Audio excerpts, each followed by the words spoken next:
Hello everyone. Let's discuss a very important topic of law of contracts that is called consideration. Consideration एक ऐसा topic है जो हर student को बहुत ज्यादा परेशान करता है, क्रिएट करता है कि कंसिडरेशन है क्या। अगर हम इंट्रोडक्शन की बात करें, कंसिडरेशन की अगर हम बात करने जाएं, consideration is sometime called as cause of the promise. कभी कभी ऐसा माना जाता है कि अगर आप किसी एग्रीमेंट के लिए जो बेस है, उसका प्रॉमिस है, अगर आप करने जा रहे हैं, कंसिडरेशन उसका रीजन है। Sometimes consideration is also called as the price of promise.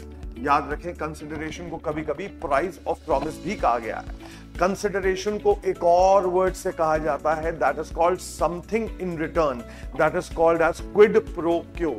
Something in return का मतलब है, अगर आज आप एक टी शर्ट खरीदने जाते हैं तो आप उसके एवज में उसको 1000 रुपए देते हैं, that is called something in return. So consideration की 3 चीज यहां पे याद रख लेनी चाहिए। सबसे पहला, sometimes it is called as cause of the promise, sometimes it is called as price of the promise, and it's a quid pro quo, something in return. उसको कुछ ना कुछ वापसी में देना चाहिए।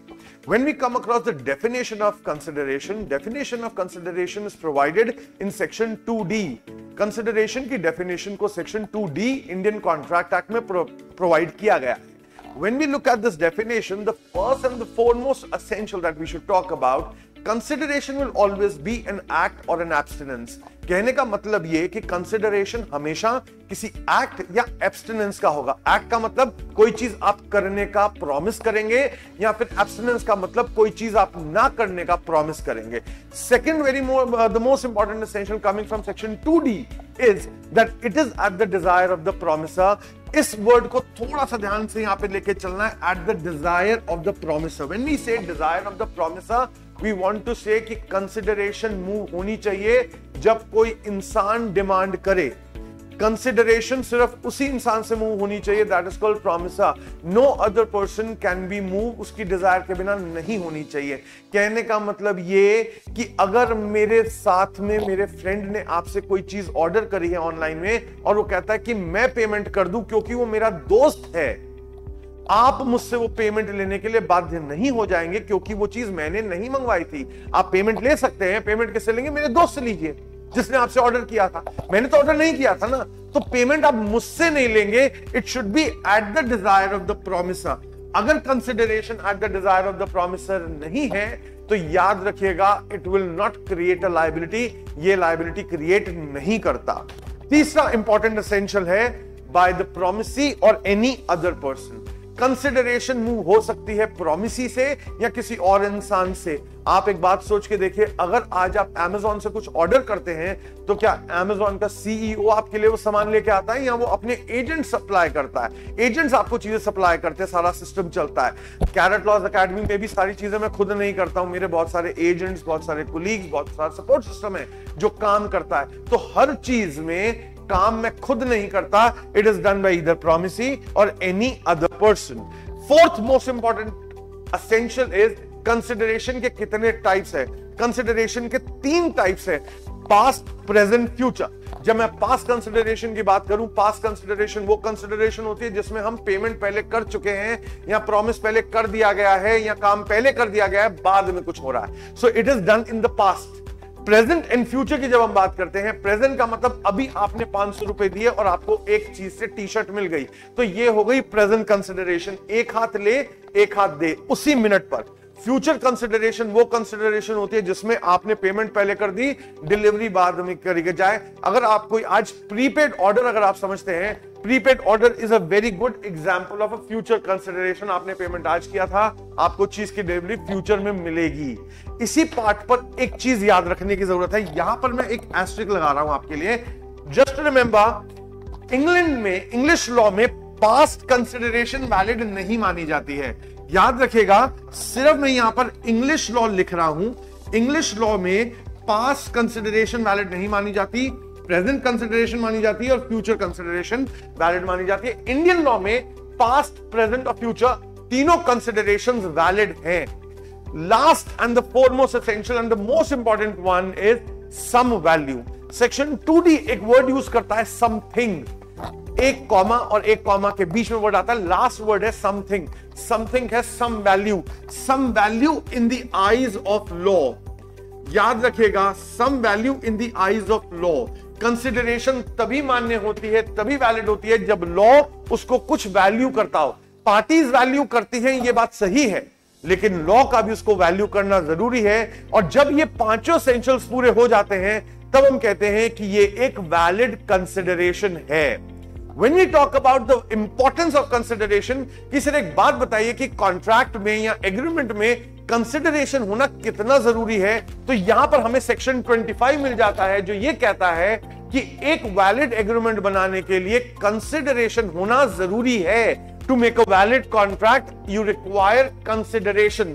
Consideration is a sine qua non. Sine qua non का मतलब है something which is necessary, something which is necessary to create a validity. तो याद रखने की जरूरत है, कंसिडरेशन एक नेसेसिटी है to create a valid contract. Sir एक बात बताएं कि अगर कंसिडरेशन नहीं है एक एग्रीमेंट में, तो उस एग्रीमेंट का स्टेटस क्या होगा? तो याद रखेगा, एग्रीमेंट का स्टेटस होगा वॉइड। याद रखने की जरूरत है, एग्रीमेंट का status is void.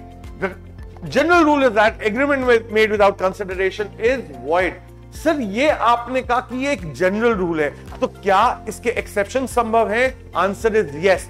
Section 25 Indian contract act अपने आप ही 3 एक्सेप्शन देता है, जिसकी चर्चा हम जरा कर लेते हैं कि कब कब कंसिडरेशन ना भी हो तब भी एग्रीमेंट वैलिड रहता है। सबसे पहला अगर हम एक्सेप्शन लें, that is coming from natural love and affection. मैं सरल भाषा में इसको लिखूं in the easiest words, I will say it is a gift.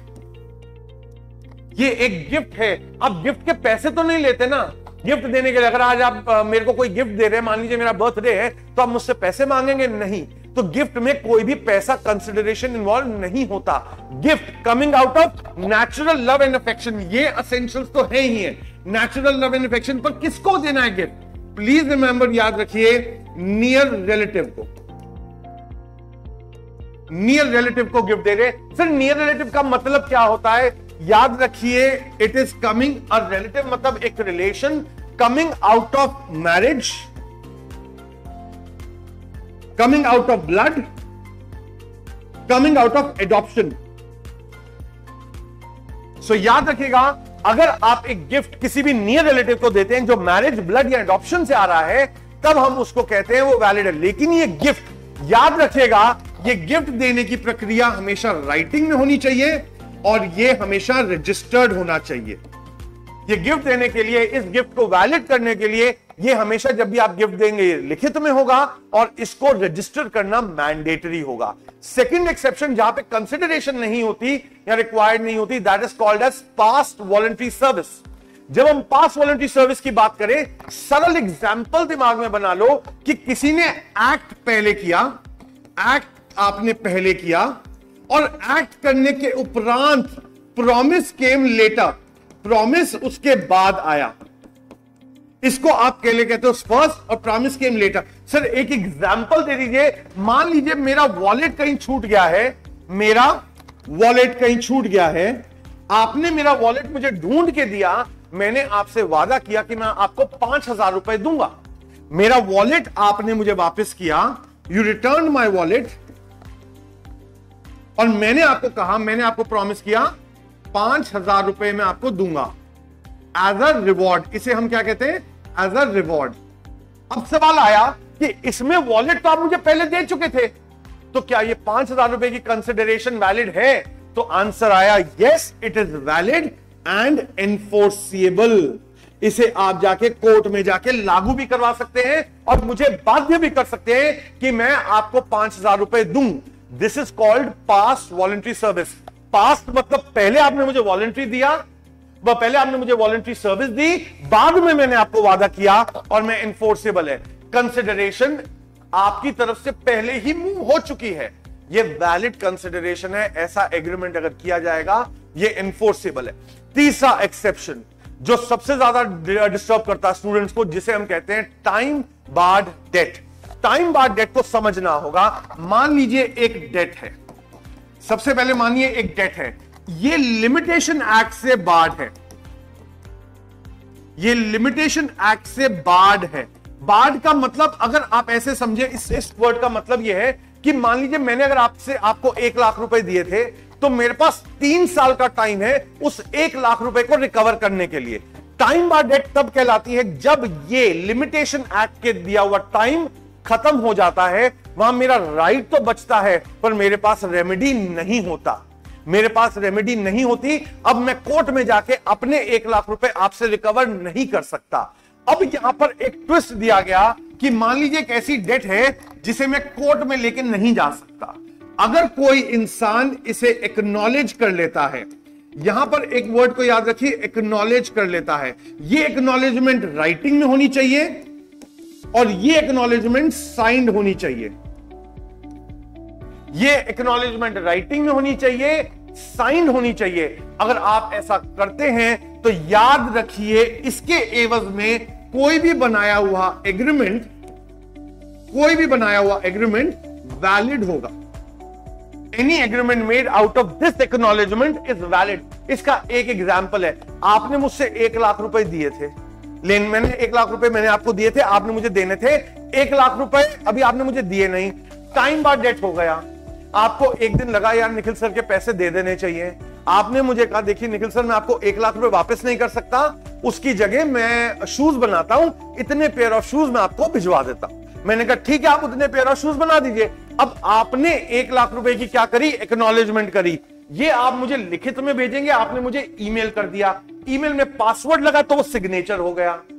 अब आप अगर मुझे वो जूते नहीं देते तो मैं कोर्ट में जाकर उन्हें एनफोर्स करा सकता हूं कि भाई इन्होंने मुझे वादा किया था कि ये मुझे सर्विसेज देंगे, किसके एवज में, मेरी टाइम बार डेट के लिए। कोर्ट कहेगी सही बात है, आपके पास लिखित में है, साइन है, एनफोर्सेबल होगा।